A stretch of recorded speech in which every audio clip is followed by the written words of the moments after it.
অন্তর্বর্তী সরকারের প্রধান উপদেষ্টা ডিসেম্বরে জাতীয় সংসদ নির্বাচনের সম্ভাবনার কথা জানিয়েছেন। অন্যদিকে দেশের অন্যতম বৃহত্তম রাজনৈতিক দল বিএনপির বরাবরই দ্রুত সময় নির্বাচনের দাবি জানিয়ে আসছে। দলের স্থায়ী কমিটির সদস্য সালাউদ্দিন আহমেদ অভিযোগ, ডিসেম্বর নির্বাচনের জন্য সরকার থেকে সহযোগিতা পাচ্ছে না নির্বাচন কমিশন, ইসি। ডিলিমিটেশন অ্যাক্ট বা সীমানা পুনর্নির্ধারণ আইন সংশোধন না করার সমালোচনা করেন তিনি।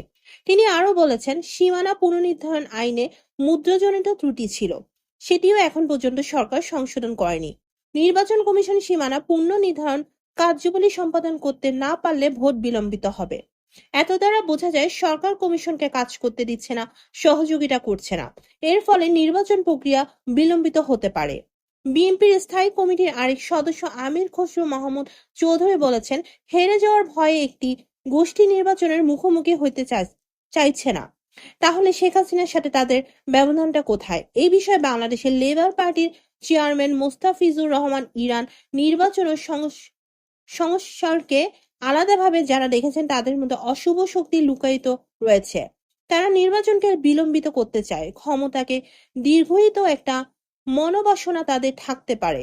বিএনপি নেতাদের মতে নির্বাচন যত পিছিয়ে দেওয়া যায় ততদিন কারো কারো সুবিধা ভোগের সুযোগ আছে। আমির খসরু বলেন, ক্ষমতা অব্যাহত রাখার একটি চেষ্টা হচ্ছে বলে অনেকেই বলেছে। অনেকেই আবার নির্বাচনে না গিয়ে ক্ষমতার অংশীদার হতে যাচ্ছে। এই ক্ষেত্রে নির্বাচন পিছিয়ে দিলে তারা সুযোগ সুবিধা ভোগ করতে পারবে। তারাই গণতন্ত্রের প্রধান অন্তরায় হয়ে দাঁড়াচ্ছে। সালাউদ্দিন আহমেদ বলেন, স্থানীয় নির্বাচনের আগে চাওয়া তাদের একটি কৌশল হতে পারে, যাতে জাতীয় নির্বাচন বিলম্বিত হয়। আবার যারা গণপরিষদ বা গণভোটের কথা বলছে তাদের কোনো কোনো উদ্দেশ্যে থাকতে পারে। যত নির্বাচন বিলম্বিত হয়, জাতীয় নির্বাচনের জন্য রোড ম্যাপ ঘোষণা করা হলেও জনমনে স্বস্তি আসবে বলেও মন্তব্য করেন তিনি। এদিকে স্বৈরাচারের পুনর্বাসন রুখতে ফ্যাসিবাদ বিরোধীদের ঐক্য অটুট রাখার আহ্বান ও জানিয়েছে বিএনপি নেতারা।